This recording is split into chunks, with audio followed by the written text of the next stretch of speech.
Boa noite, meus queridos. Graça, paz, misericórdia do nosso Senhor Jesus. Aleluia. Tempo precioso de Deus, irmãos. É um presente de Deus. Estamos aqui desde terça-feira. E graças a Deus conseguimos compartilhar com os irmãos do nosso culto na quarta. E Gostaria nesse momento, né, trazer um pouco mais de informação de como estão os campos missionários lá em Ilha Grande e Porto do Campo. Inicialmente a gente vai passar um vídeo, eu mandei esse vídeo lá no grupo da igreja também. Não sei quantos de vocês viram, quem viu vai ver de novo e quem não viu vai ver agora. E depois eu vou trazer uma palavra de encorajamento e também colocar diante dos irmãos alguns desafios com um pedido de oração. Amém?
Porque é mais atual, não daria para colocar 3 anos num vídeo, né? A nossa retrospectiva resumida do ano passado, ano 2025. E aí vocês viram que tem gente daqui que está aparecendo um monte de foto aí no fórum, no vídeo, né? Então daqui a pouco a gente vai levar mais gente para lá também. Mas tem sido uma bênção. E como que é bom também a gente poder ver essas fotos, esses vídeos, e a gente ver também irmãos daqui participando de ações lá. Isso mostra o quanto que a gente está interagindo junto, o quanto que a gente é uma só igreja, como o corpo de Cristo, anunciando o Evangelho, como a gente trabalhou na quarta-feira, começando aqui em Cova da Onça, mas não parando por aqui, levando a mensagem do Evangelho do Reino de Deus por todas as nações.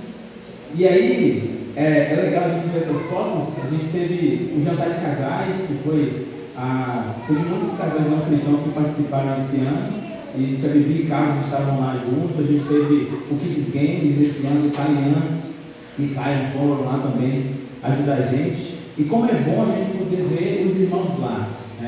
A gente teve um ano retrasado, se não me engano, em outubro, uma atividade que a Kelly também participaram junto com a Patrícia. E os irmãos estão convidados. A gente já fez bazar, que teve gente lá que é um morro, fez bazar com um Ducão, fez bazar que é grande. Então, por isso que a gente pede, quando for avisa, por quê? Porque a gente marca alguma coisa para vocês trabalharem. Mas tem sido uma bênção estar ali em Ilha Grande, poder participar daquilo que Deus está fazendo ali naquele lugar. A gente sempre tem fomentado isso. Nós não fomos ali para fazer alguma coisa. Deus nos enviou ali para participar daquilo que Ele está fazendo. O pastor Marcos sempre fomentava isso em nosso coração, que o grande privilégio da missão é participar daquilo que é de Deus. A missão é dele, Ele compartilhou isso conosco. Ele vai realizar a sua boa obra através de nós, em nós e também apesar de nós. Por isso que precisamos arregaçar as mangas e participar, porque se não participarmos, apesar de nós, Deus vai realizar a sua obra. O que Ele está nos dando é o privilégio de participarmos daquilo que Ele está fazendo. A congregação de Ilha Grande é uma congregação mais velha, a congregação mais velha da Missão Pescadores hoje, da IBAN. Interessante que a história de Ilha Grande começou no ano de 1993, o ano que eu estava nascendo. Estava nascendo em 93 e o primeiro missionário batista que pisou o pé em Ilha Grande. E nasceu nesse contexto aí. E para a gente, como família e também como igreja, eu espero que também seja um privilégio seu, como membro dessa igreja, temos o privilégio juntos de participarmos daquilo que o Senhor está fazendo naquele lugar, tanto em Ilha Grande quanto em Porto Campo. E aqui eu queria compartilhar alguns desafios brevemente, também como motivos de oração para que os irmãos estivessem orando. Pode colocar aí, por favor? A primeira imagem. Trouxe algumas imagens bem rapidinho, apenas representativa. A gente tem alguns projetos, na verdade, a IBAN tem, junto com a Missão Pescadores, alguns projetos que são desenvolvidos também pelas congregações. E quando assumimos as congregações, assumimos também esses projetos sociais. Um deles é o projeto de educação. A Neuzinha já esteve lá cobrindo licença da professora, já passou lá 28 dias com a gente, trabalhando diretamente como professora a auxiliar nesse período, na ausência da professora Cristina, que é a nossa irmã da igreja. Mas esse projeto, meus irmãos, é um desafio gigantesco, especialmente agora, durante esse período. Nós estamos com um desafio de ampliação do prédio da igreja, da nave da igreja, e também ampliação para um maior número de salas, para a gente conseguir comportar as atividades ministeriais que nós desenvolvemos hoje. E todas as atividades ministeriais acontecem tudo na nave da igreja. A gente não tem uma outra sala anexa para poder fazer isso. E estamos com esse desafio esse ano. No ano passado a gente quebrou tudo, a gente está sem banheiro lá na igreja. O banheiro que está sendo utilizado para as atividades da igreja está sendo um dos banheiros da casa pastoral. Isso é um sufoco, porque a gente tem que deixar tudo nos links, porque sempre, toda reunião, todo encontro ministerial, os irmãos utilizam o banheiro da casa. E nós entendemos que isso é missão, é a gente abrir as portas da casa para que de fato a missão continue acontecendo. Mas é desafiador. Por isso que eu gostaria de compartilhar com os irmãos que ore por essa construção. Nós quebramos tudo, o prédio anexo, por questão de problemas na estrutura e pelo bem da segurança das pessoas que participam dessas atividades, tudo isso foi para o chão em maio do ano passado. E a gente, por alguns motivos, a gente não conseguiu iniciar, mas eu peço aos irmãos que estejam orando para que Deus nos conceda a graça de iniciarmos essa construção e de retornarmos com as atividades do projeto lá no prédio da igreja. Nós trabalhamos, depois de maio, nós trabalhamos o resto do ano inteiro em uma sala que nos foi cedida na escola. É uma bênção ter essa parceria, mas, meus irmãos, não é a mesma coisa. É muito mais desafiador. Muito mais desafiador estarmos no prédio da escola. Foi uma bênção, tivemos a oportunidade de estar mais perto da comunidade, mas precisamos lembrar que nós temos que construir isso para que o projeto não perca a sua identidade e não perca os propósitos em vista daquilo que a gente espera realizar através dele. Então, orem pelo desafio do novo espaço que precisa ser construído e também orem pela professora Cristina. Alguns irmãos aqui conhecem ela. O pai dela está doente já desde o ano passado, que ele vem enfrentando problemas. O pai dela, junto com a mãe e a irmã, se mudaram para Valência para cuidar melhor da saúde do pai, que agora está fazendo hemodiálise.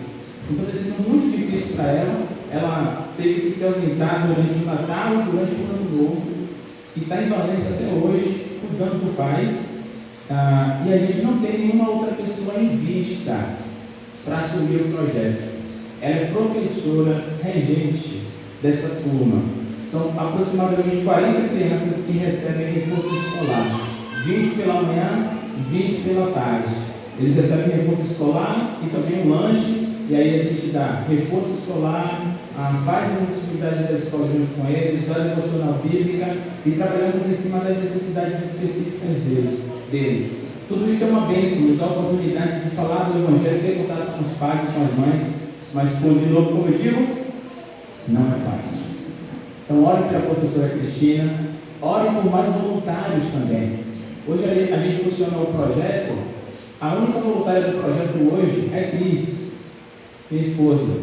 Ela é coordenadora do projeto, quem coordena tudo isso, é quem rege, quem administra, quem cuida disso de contra-cheque de funcionário, administra tudo isso. E é a única voluntária que a gente tem hoje lá. Os outros recebem uma ajuda de custo, a professora, ela é contratada direta do projeto. Mas a gente não tem mais ninguém. Se a professora Cristina se ausentar hoje, aí por isso que eu estou pedindo para os irmãos orarem, nos ajudarem nisso. E se a professora Cristina sair porque o pai não tiver mais como dar a aula e tudo mais, aí Deus vai prover. Aí Deus proverá. Até lá, a professora Cristina é a professora do projeto. Mas orem por esses desafios, orem pela construção do prédio. Aqui eu me refiro especificamente em relação a Ilha Grande. Orem pelo lugar que a gente precisa para funcionar o projeto e continuar abençoando famílias ali naquele lugar. Mas a gente não cuida só de Ilha Grande. Não sei quantos irmãos sabem, mas acredito e espero que todo mundo. Nós administramos 2 congregações. A congregação de Ilha Grande, que é onde nós moramos, e cuidamos também de uma pequena congregação em Porto Campo. Pode passar algumas fotos? Aqui são alguns cultos, os desafios que a gente enfrenta com problemas de logística. Esse aí é calmo mesmo. Marca aqui, ele sobe, ele vai, ele desce. Pode passar outra. A gente tem um barco que a gente cuida para fazer esse viagem para Porto do Campo. E aí eu agradeço, viu? Obrigado aos pescadores, com toda a paciência, aos amigos, aos irmãos, à família, que ensinou a gente a fazer isso. Porque se a gente não aprendesse a fazer isso, eu não conseguiria estar lá hoje. Então Deus providenciou o lugar certo, para eu nascer no lugar certo, para conseguir fazer isso. Olha aqui isso. Aí são presentes de Natal, eu vou lá para a comunidade de Porto Campo. Você vai dar outro? Terminou? Pode voltar então lá para começo? Para aquela da ponte. Da ponte? Isso. Bom, em relação ao Porto Campo, eu gostaria que os irmãos orassem o seguinte: por nós não morarmos em Porto do Campo, o desafio é avançar com a obra missionária naquele lugar. A congregação nasceu com as idas dos irmãos de Ilha Grande para Porto do Campo. Com o pastor, na época, tínhamos um missionário voluntário lá, e hoje, por questões de idade, ele já não mora mais lá. E ele fundou essa congregação, entre outras lá também, né? Mas hoje esses aqui é que a gente está tratando. E nasceu em 2019, foi inaugurado o prédio da igreja, né, o espaço para congregar em 2019, setembro de 2019. E o que foi que veio em 2020? Pandemia. Já faz 6 anos, também não parece, mas vem passar rápido. 6 anos, depois de 2020 veio a pandemia, nós chegamos lá em 2022. O período que estava amenizando a pandemia. A gente já pegou corona aí, a igreja e tudo. Então é uma congregação que precisa nascer de novo, no sentido de plantação mesmo de evangelismo. Hoje a gente tem apenas um membro nessa congregação, que mora lá nessa comunidade. Quando não tem uma comunidade de quilombola, e majoritariamente a comunidade é resistente às verdades do Evangelho, às verdades da palavra. É difícil anunciar a mensagem lá, pois as pessoas não querem te dar muita atenção, as pessoas não dão muito crédito para aquilo que você está falando. A não ser que você converse de outra coisa, mas se você for conversar de Bíblia, do Evangelho, as pessoas não demonstram tanto interesse e abertura como em Ilha Grande. Mas a gente continua insistindo ali. E o desafio qual é? Eu compartilhei isso na quarta-feira aqui. Mais de 80% da população do Povo do Campo é analfabeta. E essa é uma outra barreira para a administração do Evangelho naquele lugar, com poucas pessoas trabalhando para isso. O desafio seria a gente conseguir levantar um projeto missionário de alfabetização de jovens e adultos ali, e através desse projeto de evangelização, trabalharmos a evangelização com a Bíblia e usar isso para nos aproximar da comunidade e anunciar o Evangelho com maior clareza. Então, olhem por isso, olhem por esse projeto. No vídeo também passou alguns irmãos de fora do Brasil que visitaram lá. E também tem nos ajudado na oração por isso. Eu gostaria muito que os irmãos também estivessem conosco intencionalmente orando por essa questão. Um outro desafio é a logística. A comunidade de Porto do Campo tinha uma única ponte de madeira, que depois começou uma construção para fazer de concreto, mas parou, deu problema. 60 metros de ponte precisa ser quebrada, a ponte inteira foi interditada durante esse período que a gente está morando lá. 4 ou 5 meses depois que chegamos, a ponte tem esse problema. E a ponte extensa, né? Se não for o tamanho daqui, deve ser um pouco maior até. E a gente tem dificuldades, principalmente quando é dia chuvoso ou dia que o mar está agitado, para ir para Porto do Campo. Então, olhe por essa questão de logística. Oramos muito por isso, mas nesse sentido de logística, eu gostaria que os irmãos orassem para que o Senhor nos sustente, para que o Senhor não nos permita desanimar. Porque é muito desafiador e às vezes você está ocupado com um projeto e eu tenho que sair para Porto do Campo só com o Nick, porque eles têm que resolver alguma coisa para o projeto de educação em Ilha Grande. Orem por nós, orem pela logística em Porto do Campo. E temos orado também desde o ano passado pela construção de um quarto em Porto do Campo em cima da cozinha. Isso vai nos dar liberdade de ir, passar o dia inteiro, dormir lá, fazer alguma programação à noite e poder voltar. Todas as programações que realizamos lá têm sido aos turnos da tarde. Numa vila de pescadores e marisqueiros, não é muito legal, todo mundo sabe fazer alguma coisa de tarde, porque os rapazes estão descansando da manhã, se preparando para pescar de noite ou no finalzinho de tarde, e as mulheres estão o quê? Catando marisco. Então tem sido desafiador esse tempo lá. A gente tem rogado ao Senhor da Seara que envie mais trabalhadores. Até lá, o que a gente faz? A gente persiste, a gente insiste, a gente não desanima, a gente persevera firmemente no Senhor, lembrando que nada do que fazemos é em vão, tudo é para o louvor da glória de Deus.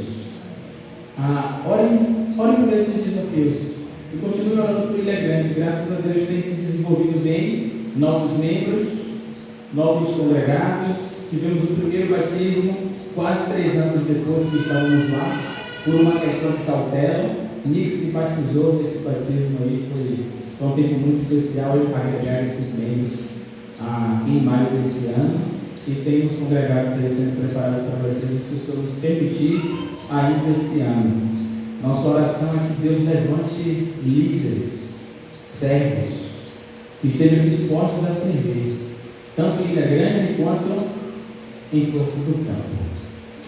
Amém? No mais, meus queridos, qualquer coisa que vocês quiserem saber, ouvir, perguntar, fiquem à vontade, pergunta para a gente, pode mandar mensagem. Se demorar, a gente responde do meu jeito.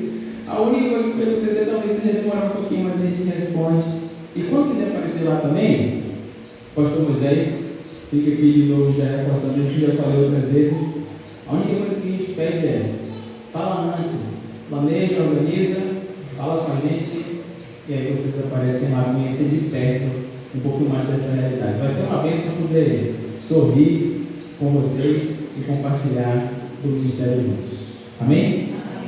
Deus abençoe.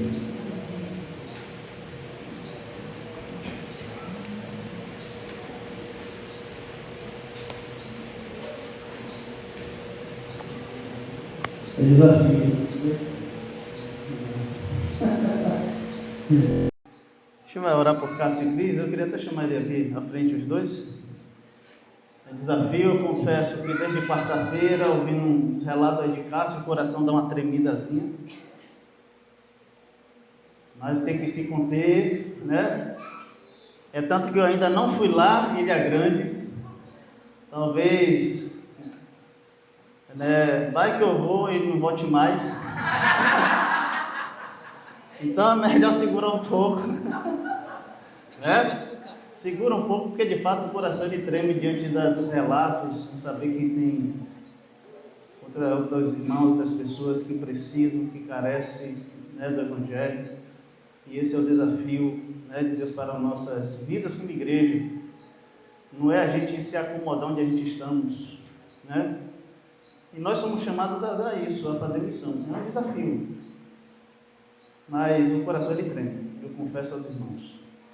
Mas que o Senhor levante, né, outros e envie para a seara, porque de fato falta trabalhadores. Deus continue sustentando, meu irmão, diante dessa labuta que é boa, né? Mas aguarde o galardão, sua recompensa não é aqui, né? Cristo Jesus está preparando isso, mas que o Senhor continue te usando para o louvor da glória dele, usando vocês, na verdade.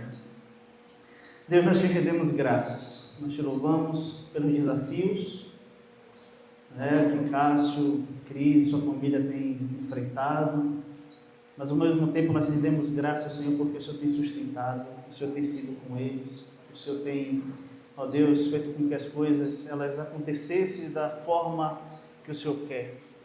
Nós oramos a Deus para que o Senhor, em nome de Jesus, continue encorajando o seu coração, sustentando eles nessa jornada, que eles continuem com seus olhos em Cristo Jesus, porque o trabalho deles não é em vão, por mais que pareça ser muito difícil e desafiador, porque é, mas não é em vão o seu trabalho. Cada gota de suor, cada lágrima derramada, cada noite pensando, isso não é em vão no Senhor, porque Deus contempla, Deus vê tudo isso.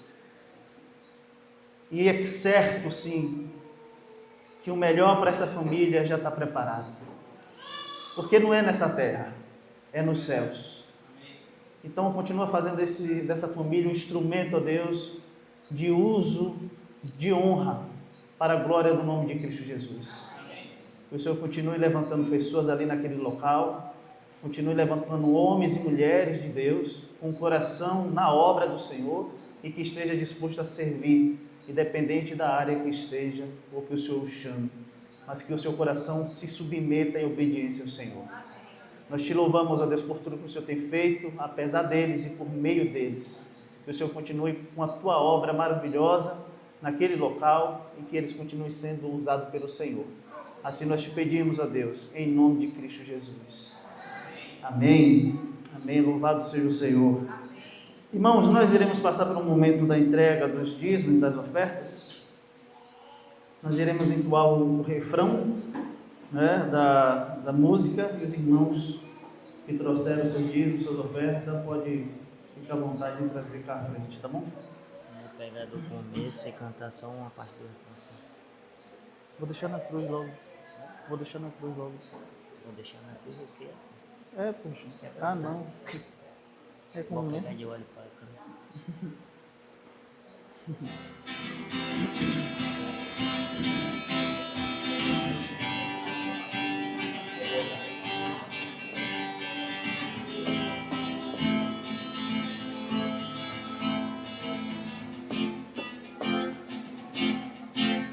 Eu olho para a cruz, e para a cruz eu vou, Deus eu tenho participar.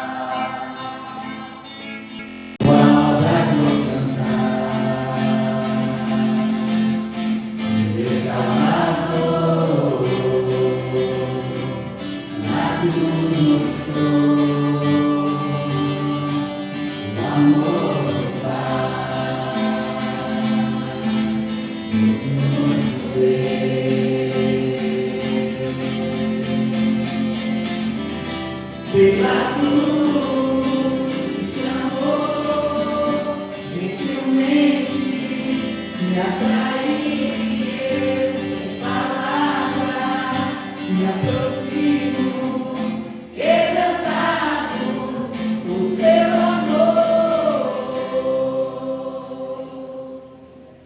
Amém. Deus, nós te damos graças, Senhor, pela entrega do dízimo, das ofertas, ó Deus. Muito obrigado, porque nós temos desfrutado do teu cuidado e da tua provisão. E louvado seja o Senhor, porque o Senhor tem feito com que a gente olhasse para esse momento, não como simplesmente um momento de colocar um dinheiro ali, mas como um ato de adoração ao Senhor, de submissão e de obediência a Ti. Te louvamos, ó Deus, por tudo que o Senhor tem feito. Oramos por esse momento da exposição da tua palavra, que o Senhor fale aos nossos corações, que o Senhor tenha misericórdia de nós, mas que o nosso coração seja uma terra fértil nessa noite, para que a Tua palavra caia, Senhor, e ela cresça, e que dê frutos o louvor da Tua glória.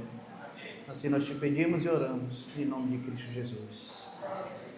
Amém. Então vamos lá, nós iremos caminhar aí para o livro de Ruth, onde nós iremos meditar na palavra do Senhor. Ruth capítulo 1, versículo 1 ao 5. Vamos fazer a leitura do texto bíblico e daremos então início à exposição da palavra. A palavra do Senhor diz assim, Ruth capítulo 1, versículo 1 ao 5. Nos dias em que julgavam os juízes, houve fome na terra. E o homem de Belém de Judá saiu a habitar na terra de Moabe, com a sua mulher e seus 2 filhos. E estes homens se chamavam Elimeleque e sua mulher Noemi. Os filhos se chamavam Malom e Quilion, efrateus de Belém de Judá. Vieram à terra de Moabe e ficaram ali. Morreu Elimeleque, marido de Noemi, e ficou ela com seus 2 filhos, os quais casaram com mulheres moabitas. Era o nome de uma Orfa e o nome da outra Ruth, e ficaram ali quase 10 anos. Morreu também ambos, Malom e Quilion, ficando assim a mulher desamparada de seus 2 filhos e de seu marido.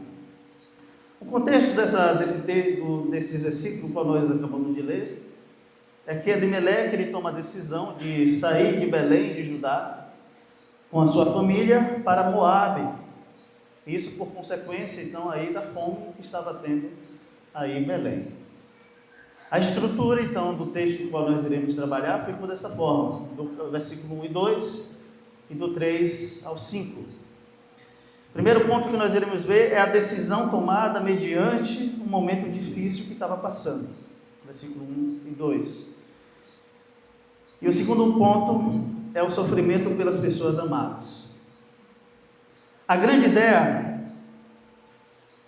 ficou dessa forma, irmãos. Diante do momento difícil, uma decisão boa ou sábia não nos poupará dos sofrimentos que ainda virá.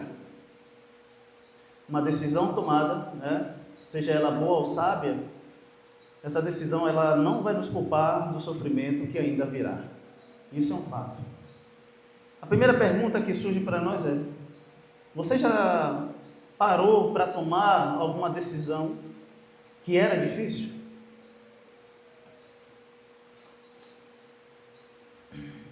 Sim. Se você ainda não tomou, vai chegar um momento que você vai tomar. Porque a nossa vida é assim. A nossa vida, ela é, de alguma forma, girada, né, em torno de decisões que nós tomamos. Seja ela boa ou ruins. Mas certo é que nós tomamos decisões. Eu queria ler um texto aí que está em Juízes 17, versículo 6, que nós iremos entrar então no primeiro ponto, e é necessário que a gente entenda, porque faz sentido o livro de Ruth, o versículo 1, né? Juízes 17, versículo 6, naqueles dias não havia rei em Israel, e cada um fazia o que achava mais certo. Juízes 21, versículo 25,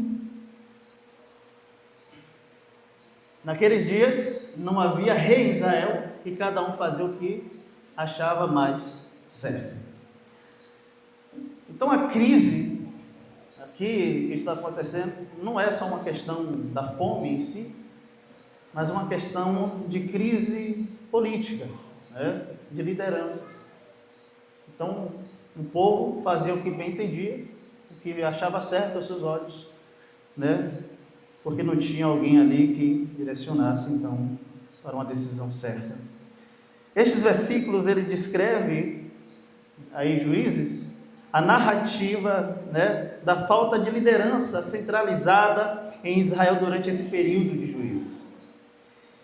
E com a famosa frase, naqueles dias não havia rei em Israel, e cada um fazia o que parecia certo aos seus próprios olhos. Embora isso aqui, o contexto histórico de estabilidade, né, de Ruth, no versículo 1 deixa bem claro exatamente esse ponto, né? Nos dias em que julgavam os juízes, houve fome. Então, o que é que está acontecendo? A falta de ordem, a falta de direção em Israel. Talvez levou então a Elimeleque a buscar segurança com a sua família e sustento em outro lugar, em uma terra estrangeira. E é provável que não só a família de Elimeleque, mas como também outras famílias tiveram que tomar essa decisão de sair de Belém para Moabe. Então o livro de Ruth inicia-se com um relato comovente, nos mostrando diante do texto uma decisão tomada. Uma decisão tomada não significa que aquilo que nós queremos vai acontecer, né? Ou aquilo que nós planejamos vai acontecer. Mas certo é que a decisão, ela aconteceu. E Elimeleque, ele decide sair de Belém com a sua família para Moabe. Então esses versículos aqui estabelecem um cenário para a história, introduzindo a família de Elimeleque e de Noemi, que devido a uma fome em Israel, eles buscam refúgio em Moabe. Então, meus irmãos, Ruth, né, o versículo 1 do livro de Ruth, é importante dentro dessa história, porque no decorrer do livro e da exposição, nós iremos ver que dentro dessa decisão aqui, está a soberania de Deus dentro desses relatos. Não é simplesmente porque Elimeleque escolheu sair, mas é certo que Deus usou essa situação para que ele saísse, porque Deus queria então fazer com que o seu propósito se cumprisse. A decisão de Elimeleque de se mudar para Moabe, uma terra fora da aliança de Israel com Deus, era uma medida drástica, mas compreensível, dada a severidade da fome. E é exatamente por vezes o que acontece com cada um de nós. nós iremos, por vezes, tomar uma decisão drástica, mediante uma situação, um momento, né, que está acontecendo em nossas vidas. E nós, diante disso, tomamos decisões. Por que nós tomamos decisões? Porque achamos melhor para aquilo que está acontecendo. Elimeleque não fez aqui algo diferente. Ele tomou uma decisão de sair com a sua família para ir em busca de algo melhor. Que era o quê? O alimento. Que era o alimento. Moabe, então, era uma nação vizinha a Israel, com a sua história de conflito e uma religião politeísta, ou seja, adoravam vários deuses. E aqui faz sentido o risco gigantesco de Elimeleque sair com sua família de Belém de Judá para ir para Moabe. A escolha de residir ali, embora compreensível pela necessidade que estava acontecendo, colocava a família em risco de assimilação cultural, mas também espiritual. Espiritual. Não é uma questão só da questão da comida, do alimento, mas corria um risco gigantesco deles abandonarem a Deus, os seus filhos, e começarem então a servir a outros deuses, que não é o Deus o qual eles serviam. Então você vê que é um risco diante dessa decisão tomada. Parece ser boa, e é, na verdade, porque mostra isso um cuidado que ele está querendo ter com a sua família. Mas por outro lado, existe o risco gigantesco mediante a essa decisão por causa desse povo aí de Moabe, dessa cidade, pelo fato de ser então e ter a religião politeísta, que adora então outros deuses. A fome então, embora um evento trágico, nós iremos ver que a decisão de Elimeleque de deixar Belém, que é conhecida como a casa do pão, pode ser vista como uma busca por sustento físico, em detrimento da provisão espiritual. Espiritual. E uma coisa é certa, irmãos, para nós, diante desse relato aqui, e nós vemos que Elimeleque toma essa decisão, nós podemos tirar como lição uma coisa: nós devemos buscar primeiro o reino de Deus, como diz a palavra, como diz Cristo, porque as demais coisas vos serão acrescentadas. Primeiro, busquemos o reino de Deus. Mas é interessante que nós fazemos o inverso.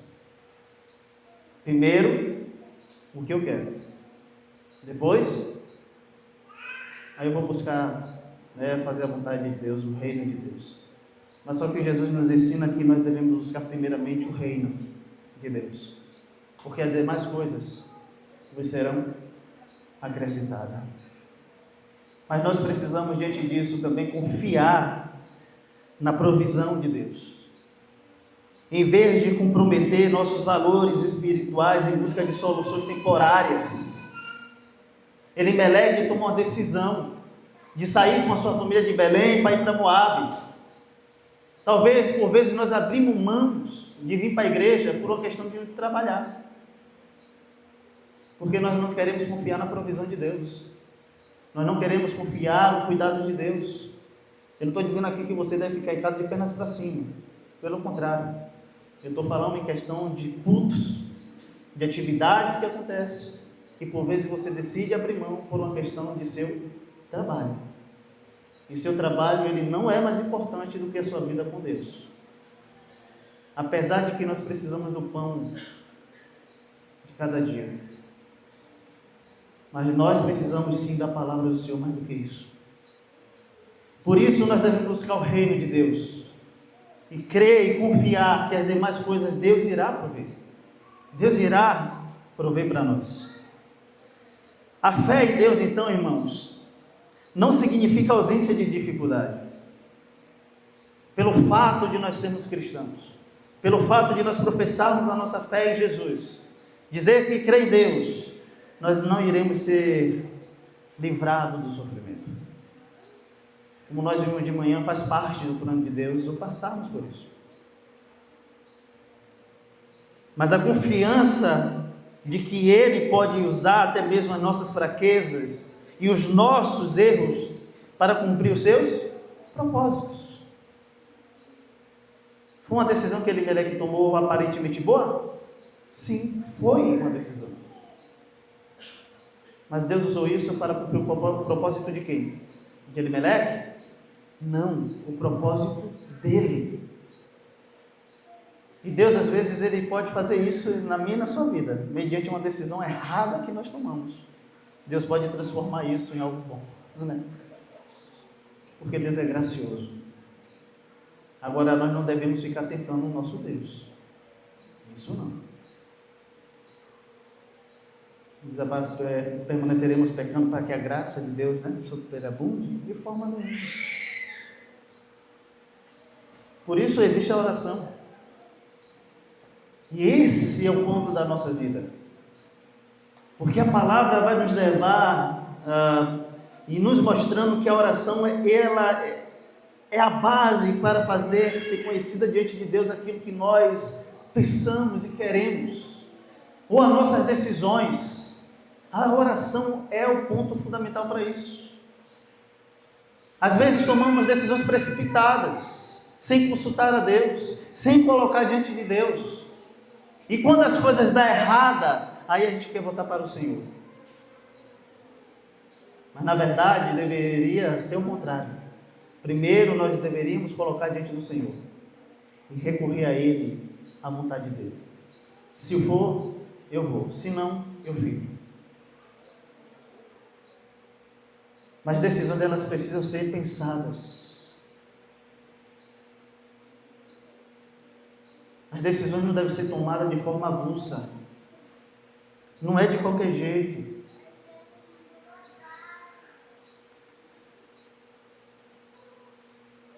Gênesis 12, versículo 10, o texto de Gênesis 12, 10 vai dizer que houve fome na terra. Desceu Abraão ao Egito para peregrinar ali, porquanto era grande a fome na terra. Assim como Elimeleque, Abraão ele buscou refúgio em uma terra estrangeira devido à fome que estava acontecendo. E é interessante que, olhando esses relatos bíblicos, nós podemos perceber que a tendência nossa, a tendência humana nossa, é buscar soluções em situações difíceis, de forma imediata, mesmo que isso signifique sair de onde a gente está, mesmo que isso signifique resolver do nosso jeito. Mas a nossa decisão é sempre tomar uma decisão de forma imediata. Sempre é assim. Abraão fez isso. Abraão saiu de onde ele estava. Elimeleque faz a mesma coisa. E é por isso, irmãos, que as decisões que nós tomamos, elas não podem nos livrar do que pode acontecer lá na frente. E aí que a gente vai caminhar para o segundo ponto. Porque é exatamente isso que acontece. Elimeleque sai com a sua mulher, com a sua família, sai de Belém para Moabe. Chegando lá, quem morre? Elimeleque. Elimeleque morre. Depois de um tempo passado, quem morre? Os dois filhos de Elimeleque. E quem fica só? Noemi. Ô velho, então isso pode acontecer com a gente? Eu não sei. Deus que sabe.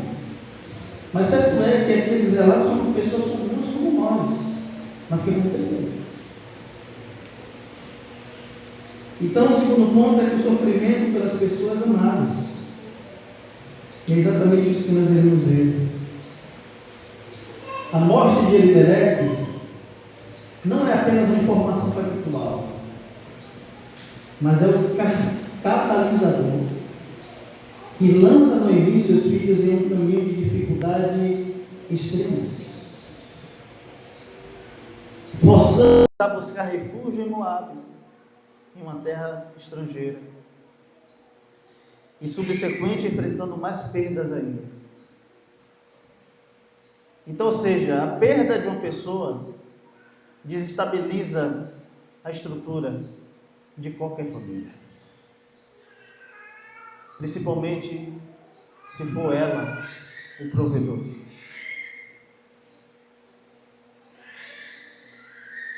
Interessante que a perda, ela não é algo bom. Ela deixa marcas.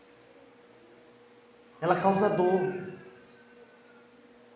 tristeza e por vezes até desespero, por não saber o que fazer e nem para onde ir. Então imagine como Noemi estava, em uma terra estrangeira, sem ninguém, sem saber o que fazer, sem ter uma pessoa que lhe aconselhasse, que lhe orientasse.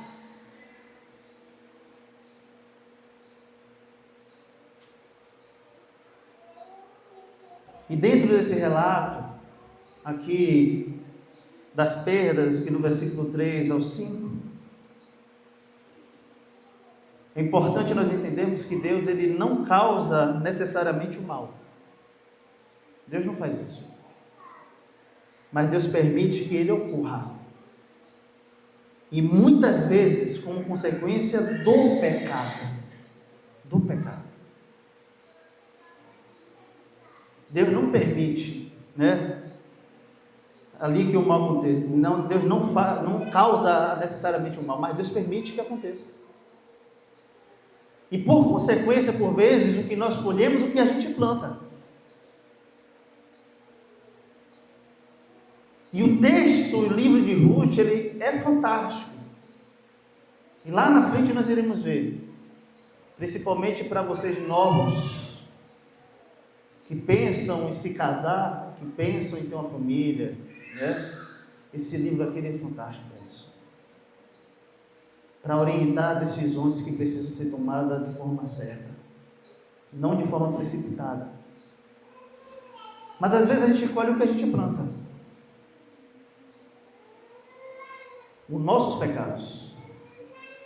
Por vezes porque nós não queremos ouvir. Porque nós não queremos dar atenção àquilo, conselhos, a orientações que as pessoas estão nos dando. E às vezes a gente vai dizer assim, é Deus que está permitindo isso. Deus permite sim. Mas o que nós, por vezes, escolhemos é consequência do que nós estamos fazendo. Do que nós estamos fazendo. As decisões que nós tomamos. E esse versículo lembra que Deus, ele está presente e ativo mesmo quando a vida parece desmoronar. Mesmo Noemi ali diante da dor, das perdas. Mas Noemi, no versículo 20, ela vai dizer quem é que está permitindo que ela passe por isso. Deus não está distante. Deus permite que ela passe por isso. Às vezes o sofrimento em nossas vidas, às vezes eles vêm porque Deus permite que eles venham. Como diz a palavra, Deus nos dá aquilo que nós podemos suportar. E se Deus viu que Noemi poderia suportar as perdas, Deus permitiu que eles morressem. Mas é algo que a gente nunca vai se conformar. É algo que nunca nós iremos aceitar. Mas isso é consequência do pecado, desde Gênesis.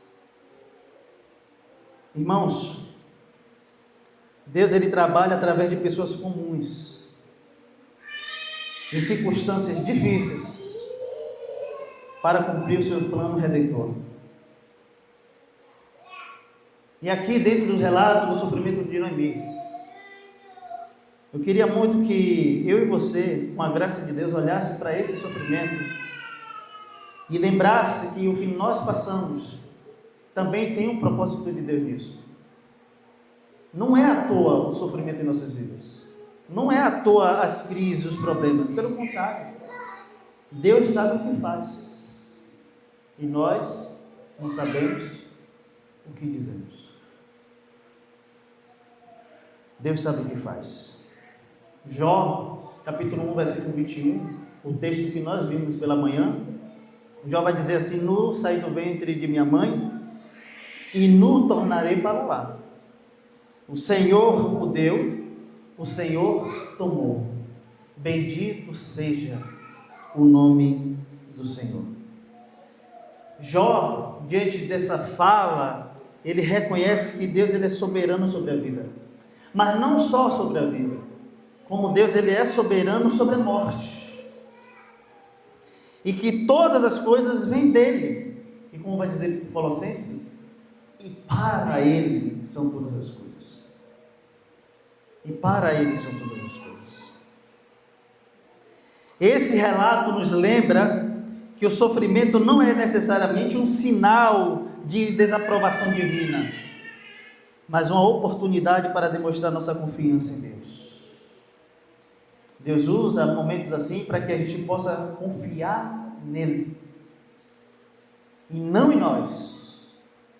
Nós somos frágeis, nós somos fracos, nós não conseguimos suportar muitas coisas, mas a Bíblia nos apresenta uma rocha inabalável, onde nem a morte conseguiu pará-lo, nem a cruz segurou, nem os 40 dias no deserto foi capaz de derrubá-lo, e quanto mais o diabo de vencê-lo. A Bíblia nos apresenta Jesus Cristo como uma rocha inabalável, e é nele que nós precisamos estar. Fora dele nós caímos, fora dele nós somos tentados a fraquejar, mas Cristo é a rocha inabalável. Nele é que mediante o sofrimento nós precisamos estar. É nele que nós, diante das lutas, dos desafios que sobrevêm a nós precisamos estar. É com Cristo Jesus. Romanos 8, 28 vai dizer que sabemos que todas as coisas elas contribuem juntamente para o bem daqueles que amam a Deus, daqueles que são chamados segundo o seu propósito. Perceba então que Paulo ele afirma aqui que Deus usa todas as coisas, inclusive o sofrimento, tragédias, para o bem daqueles que amam a Deus. Sofrimento nas nossas vidas não é sinal de falta de amor de Deus, pelo contrário, Deus disciplina o filho que ele ama, então o sofrimento ele faz parte. Jesus disse isso a respeito de Paulo, quando ele converteu o coração de Paulo. Ele vai saber o que é sofrer por causa do meu nome. O sofrimento faz parte da vida dos escolhidos de Deus, e é exatamente isso para nos lembrar que nós não somos daqui. A nossa pátria não é aqui, nós estamos de passagem, nós somos peregrinos, e Deus vai usar exatamente de situações extraordinariamente complicadas, difíceis, para que a gente não esqueça para onde é que nós estamos indo, porque faz parte do plano de Deus. Elimeleque sai com sua família, mas ele sai sem saber o que iria acontecer lá na frente. E mais uma vez Deus nos lembra, diante do momento difícil, a decisão aparentemente boa ou sábia, ela não nos poupará do sofrimento que virá.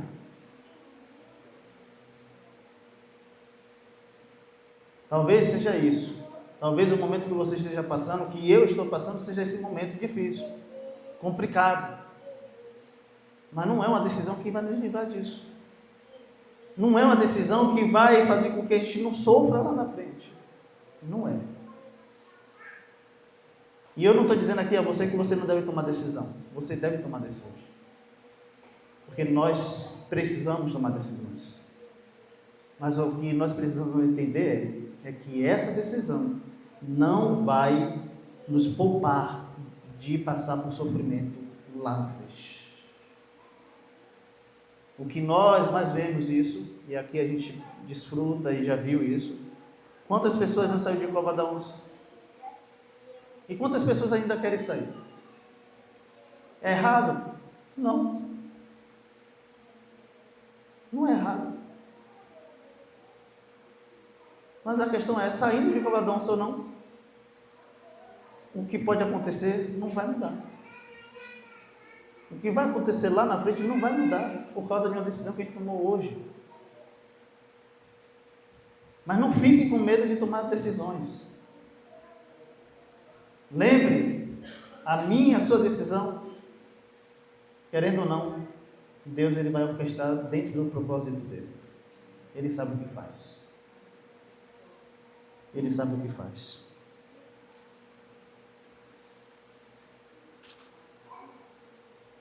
O versículo 4 vai nos relatar o casamento então aí dos filhos de Noemi, né? Malom, Quibion, com essas mulheres moabitas, chamada Orfa e Ruth. E na palavra de Deus havia Deuteronômio 7, versículo 13 e 4. Nem te aparentarás com elas, não darás tuas filhas a seus filhos, nem tomarás suas filhas para teus filhos, pois fariam desviar seus filhos de mim.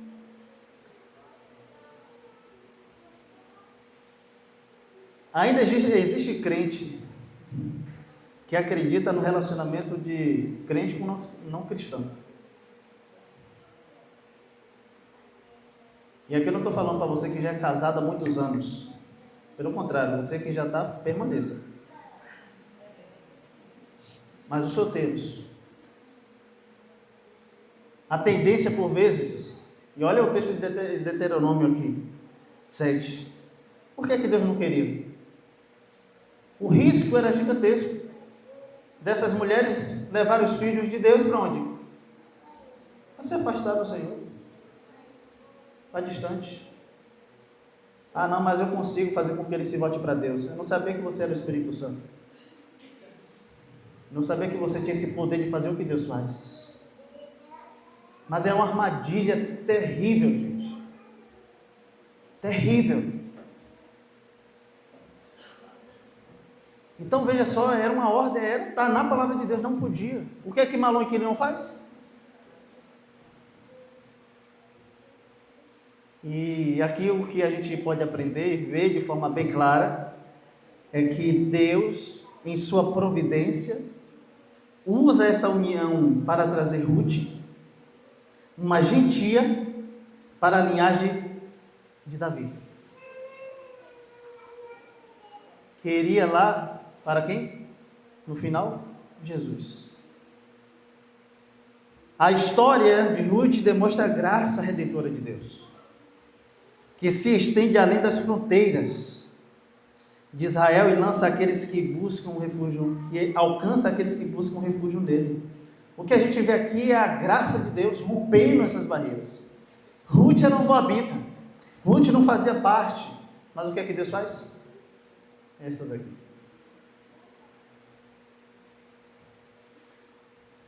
E usa quem? O filho de Noemi.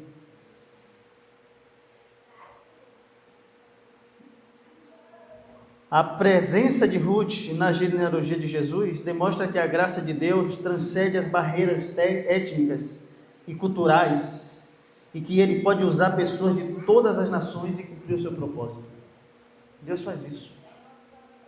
Deus pega os improváveis para fazer o quê? Cumprir o seu propósito. Não estava aqui no roteiro, né, da vida aqui desses camaradas. A gente não sabe o motivo, o porquê eles fizeram isso, mas está aqui registrado. Mas mesmo assim a gente vê a graça de Deus mediante essa história, dos filhos de Noemi se casando com uma moabita. Meus irmãos, a graça divina, ela é operada mesmo em situações aparentemente desesperadoras.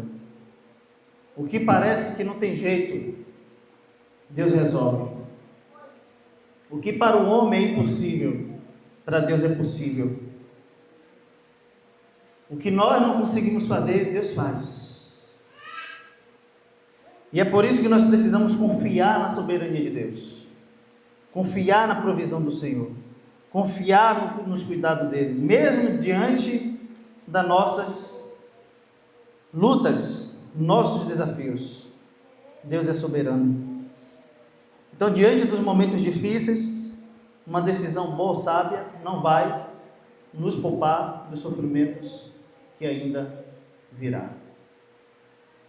E aconteceu isso exatamente com Elimeleque, com sua família. Essa decisão que eles tomaram de sair de Belém de Judá para Moabe não poupou eles do sofrimento. Pelo contrário, eles sofreram mais. Ou melhor, Noemi, na verdade, que sofreu mais com a perda dos seus entes queridos. E eu trago à memória nossa, mais uma vez, Romanos 8, 28. E sabemos que todas as coisas contribuem para o bem daqueles que amam a Deus.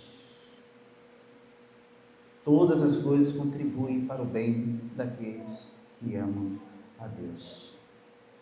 Embora o versículo 5 de Ruth descreva uma situação de grande perda e dor, Romano nos lembra que Deus pode usar até mesmo as circunstâncias mais difíceis para cumprir o seu propósito soberano. E qual é a teologia bíblica para nós? É Gênesis 3,15. É pós a queda. É diante ali da desobediência de Adão e Eva. E Deus já havia dito lá em Gênesis 3,15 que o filho da mulher esmagaria a cabeça da serpente. Ou seja, o plano de Deus, ele não falha. Ele nunca falhou. Então, desde Gênesis, diante da queda do homem, o plano de Deus já estava pré-estabelecido. Ele viria, Jesus Cristo, o Filho de Deus, aquele que botaria o fim em todas as questões, Jesus. Seja sofrimento, seja o que for. Eu encerro então Colossenses 1, versículo 13 e 14, dizendo que Ele nos libertou do império das trevas e nos transportou para o reino do Seu Filho, para o reino do Seu amor, no qual nós temos a redenção, a remissão dos nossos pecados. E eu queria te lembrar, você que está em Cristo Jesus, você pode sim tomar decisões. Decisões essas mesmo diante do momento difícil. Mas lembrando do que Cristo já fez. Nós não estamos mais perdidos. Nós não estamos nas trevas. Jesus nos tirou de lá. E todas as nossas decisões, elas precisam ser tomadas e confiadas a Deus. Nós precisamos tomar decisões sozinhos. Nós temos o Senhor. E precisamos fazer ser conhecida diante dele. Eu encerro com aplicações, dizendo que Deus usa até mesmo as circunstâncias mais difíceis para cumprir o seu propósito. Seja ela, na minha ou na sua vida. Deus ele vai cumprir. Seja pelo meio do sofrimento ou não.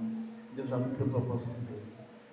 Segundo, Deus pode trazer esperança e vida onde parece haver apenas sofrimento, dor e perda.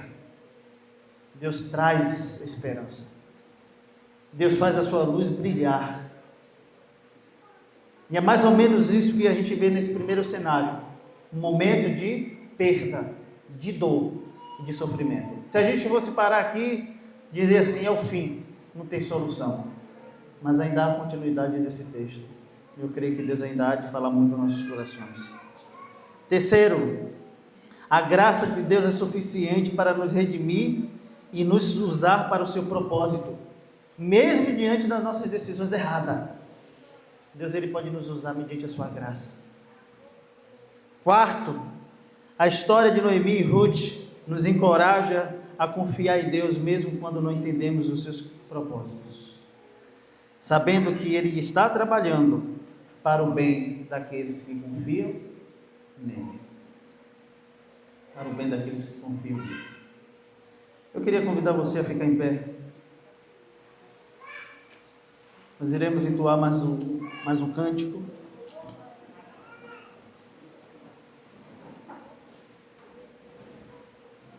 Trazer à nossa memória mais uma vez a grande ideia. Diante do momento difícil, uma decisão boa, sábia, não nos poupará dos sofrimentos que ainda virá. Não nos poupará do sofrimento que ainda virá.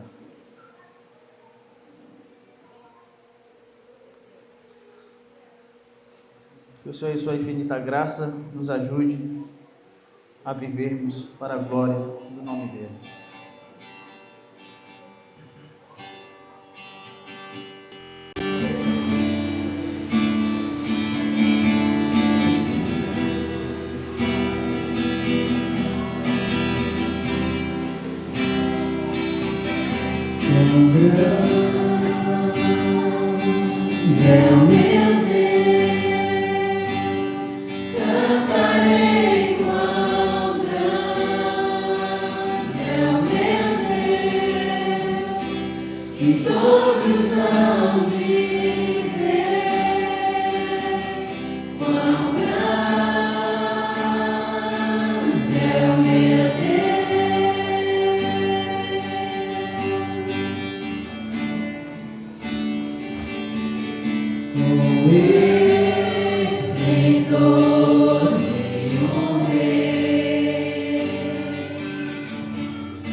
Be